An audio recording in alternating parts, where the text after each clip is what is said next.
So good day mga sir, Chris Airsoft Toys here.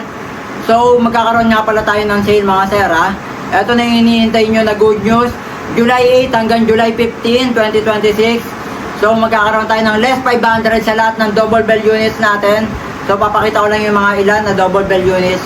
Siyempre pagka double bell hindi ko na kailangan isa-isahin. Papakita ko lang yung meron tayo dito 6 na piraso na double bell. So yun, less 5 ulitin ko mga sir ha. Less 500 kaya samantalahin nyo na hanggang July 15 lang to mga sir. So pakita ko lang yung mga airsoft natin. Siyempre pagka nag-avail kayo may kasama ng green gas 10.20 na BB, 2,000 pesos ang naman yan mga sir ha. So check na natin to. So unahin natin siyempre itong Glock. So sa mga naghahanap, ano nga ba yung mare-recommend ko sa mga nagtatanong? Pinakamaganda talaga sa mga newbie o mga first timer, Glock 17 mga sir.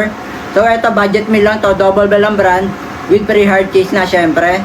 So set na yon mga sir. Pagka nag-avail kayo, yan, double bell yan mga sir, Glock 17. Bagong bago to mga sir. Yan o. So balik lang natin. Then next natin yung sa naghahanap ng MEU Military Expedition Unit 1911 caliber 45. So solid na solid yan mga sir o. Yun o. So ito yung isa sa mga budget meal mga sir ha. Yung 1911 natin na caliber 45 Military Expedition Unit.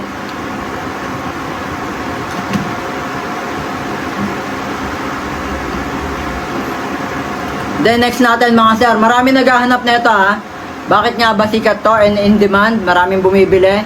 High Kappa, Sun Viper, Rose Gold yan mga sir ha. Bukod sa color niya syempre, yung Magwell ready na rin siya. Ayan o, dito.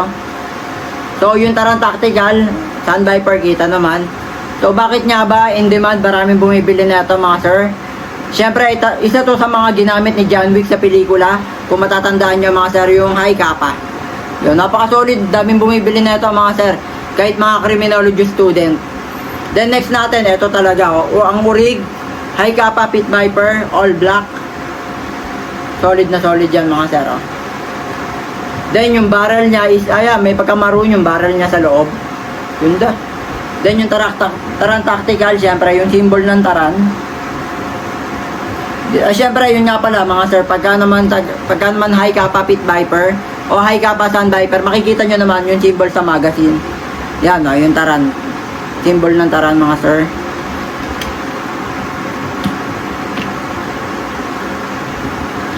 Next natin mga sir, pinaka budget meal natin ha. Pagdating sa airsoft mga sir.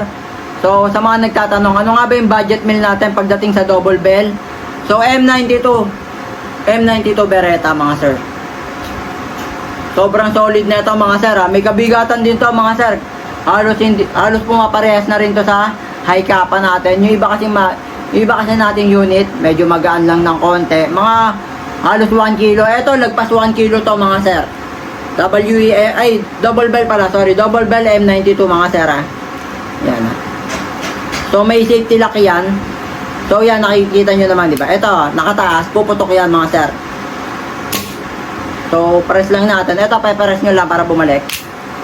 So paano nga ba, ayan yun, safety lock. Yan, pag binaba nyo yan, kahit anong kalabit nyo, hindi na siya puputok mga sir. May safety lock in case na mapakialaman ng mga bata. So, isa din to sa magandang feature ng M92 mga sir.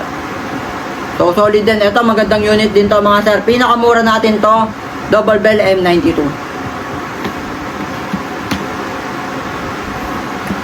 Then, sa mga naghahanap ng Colt. So, Colt yan, CBQP. Ganda niyan mga sir, oh. So, solid na solid to. Colt 45 to mga sir, ha. So, meron din siyang safety lock. Ito, safety lock din pala. Kahit anong kalabit nyo, hindi puputok. Since, eto nga, yan. So, pag binabaan nyo yan, puputok yan. So, yan. Wala lang bala, kaya siya magkakak talaga. So, press nyo lang yan. Ulitin ko, press nyo lang yan. So, yan. Tataas lang natin for safety lock. Yan. Para nakalock na ulit siya, mga sir. Hindi na siya puputok kasi nga matigas na. So, ulitin ko mga sir, sa mga interested, message lang tayo sa Facebook page ko. Ilalagay ko yung link sa comment section mga sir ha.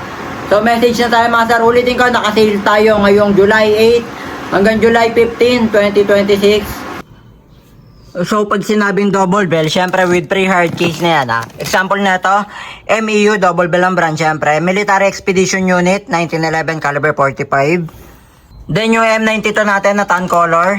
Yan, solid din yan, mga sir, ha. Mataas din FPS na ito. Color black na M92. Yan, yung pinaka-classic natin na M92. Color black yan. Syempre, mas mura yan. Medyo basic na color yan. Then, Glock 17.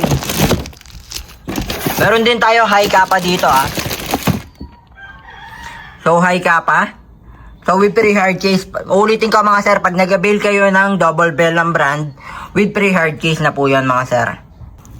Sa mga naghahanap ng Colt, yung mga Colt 45, ito, CBQP Colt yan, mga sir, ha. So, check nyo na lang, mga sir.